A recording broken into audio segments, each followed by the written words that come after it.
The Medusa by Michelangelo Merisi da Caravaggio, normally just known as Caravaggio. One of the most famous and certainly one of the most gruesome and grisly of all the paintings in the Uffizi Galleries. What does it show us? The head of the legendary gorgon, Medusa, a monster who had the ability to turn anyone who looked at her in the eyes into stone. Instead of hair, she had snakes. But this is the moment of her death, the moment when she was killed by the hero Perseus. Caravaggio was famous for painting everything and everybody in his work from life, and he's certainly done just that here. We know from an inventory taken of the effects in his Roman studio that he possessed a concave mirror. And the head of the Medusa, if you look closely and compare it with other pictures of Caravaggio himself, turns out to be a self-portrait. I can imagine him in his Roman studio making faces in that mirror and trying to capture them as he painted this picture.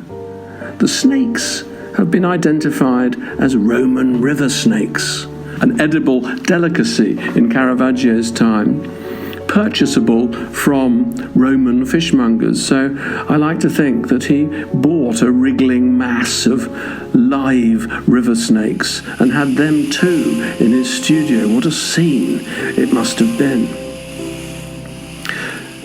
Now, as you've gathered, Caravaggio was alive and working in Rome, but this picture is in Florence. How come? Well, I'll tell you how come.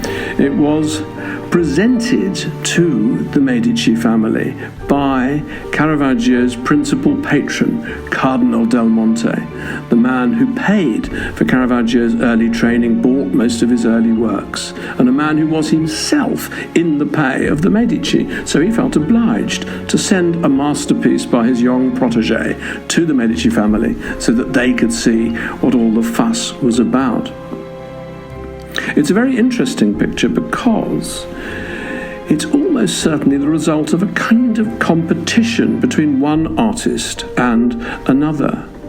We know from the historical record and from the writings of Giorgio Vasari, the very first art historian of the Renaissance, that the Medici already owned a painting of Perseus slaying the Medusa by none other than Leonardo da Vinci, painted on a shield of wood.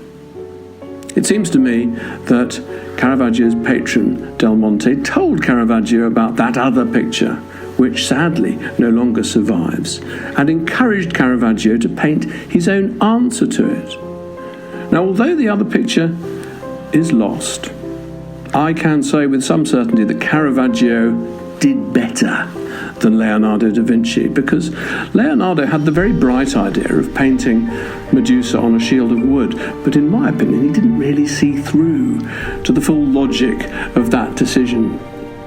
We know that he painted an entire landscape in which Perseus slew Medusa on his shield of wood, but Caravaggio's gone one better, because this isn't just a painting, it's a kind of conceptual work of art, almost a performance piece.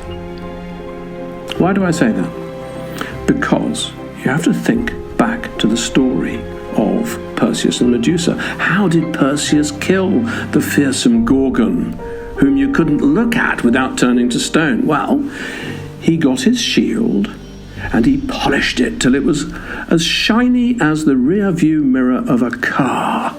And I don't know how he did this bit, but somehow or other he crept up backwards, walked backwards towards the Medusa, spying her in his polished shield. And as she looked up at him, perhaps wondering, what on earth is this chap doing, he cut her head off, using his shield as the mirror to guide his arm. Now, what Caravaggio has given you here is the image of Medusa looking at Perseus in astonishment at the moment of her death. As her death blood gurgles from her neck, she seems to scream, "How on earth did you do that?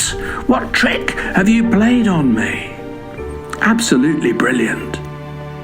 And if you look at the back of the painting, you can see two little fastening points where once upon a time a strap was fixed.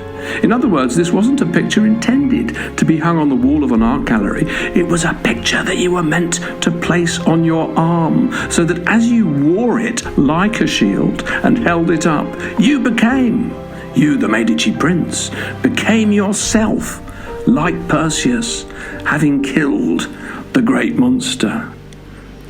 How brilliant, how absolutely brilliant. And we know that the Medici were thrilled with it. And we also know, I found it out while writing my book on Caravaggio, that originally this painting wasn't hung on the wall of the Uffizi Galleries. It was actually hung on the arm of the great Duke, the Medici's suit of armour. So there you have it, the world's first performance art.